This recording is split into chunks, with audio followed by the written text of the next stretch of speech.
अब यो कुकरमा हावा गइसकेको छ। हामीले हेरौँ गाबा कस्तो भएको छ। गाबा राम्रोसँग पाकिसकेको छ, एकदमै राम्रोसँग लपक्क पाकेको छ। अब यसलाई मैले बिस्तारै एउटा कचौरा अथवा बाउलमा राख्दैछु झान्ने तयारीको लागि। यो परिवार अनुसार धेरै अथवा थोरै बनाउन सकिन्छ। मैले यहाँ 2-3 जनाको लागि मात्र भएको हुनाले थोरै बनाएको छु। हेर्नुस् त साथीहरु कस्तो राम्रो देखेको छ, नजान्दै पनि कस्तो मिठो। अब मैले कराईमा यो सनफ्लावरको तेल हाल्छु। स्वाद अनुसार तोरीको तेल पनि हाल्न सकिन्छ। यो तेल तातिसकेको छ। मैले मेथी र ज्वानो जिरा हालेँ। यो रातो भइसकेपछि अब बिस्तारै प्याज हाल्नुपर्छ।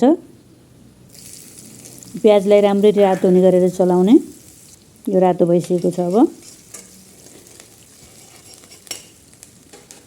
यसमा रातो खुर्सानी राखेर एकछिन भुटौँ। भुटेको रातो खुर्सानीको स्वादै छुट्टै आउँछ र बास्ना पनि मिठो आउँछ। यसमा काटेको यो लसुन र अदुवाको पेस्ट जस्तै राखेको छु, मसिनो गरी काटेको। र यसमा थोरै मसला पनि राखिदिन्छु। मसला अलि पछि नै राख्दा राम्रो हुन्छ किनभने डढ्छ।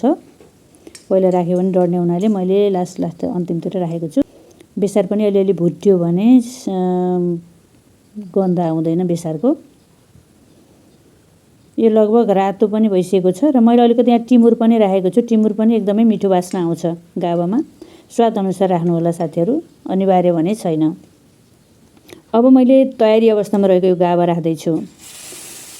यो गाबा राखेर यसलाई राम्रोसँग मिक्स गर्नुपर्छ। यो मसलाहरुसँग, लसुन, प्याज, खुर्सानीसँग राम्रोसँग एकदमै राम्रोसँग मिक्स भइसकेको अवस्थामा छ। अब यो लगभग तयारी अवस्थामा रहेको छ। यसलाई अब खानासँग प्रयोग गर्न सकिन्छ तरकारीकै रूपमा। अब मैले बिस्तारै खानामा सर्भ गर्दैछु साथीहरु। अब मैले यसमा गाबा राख्दैछु।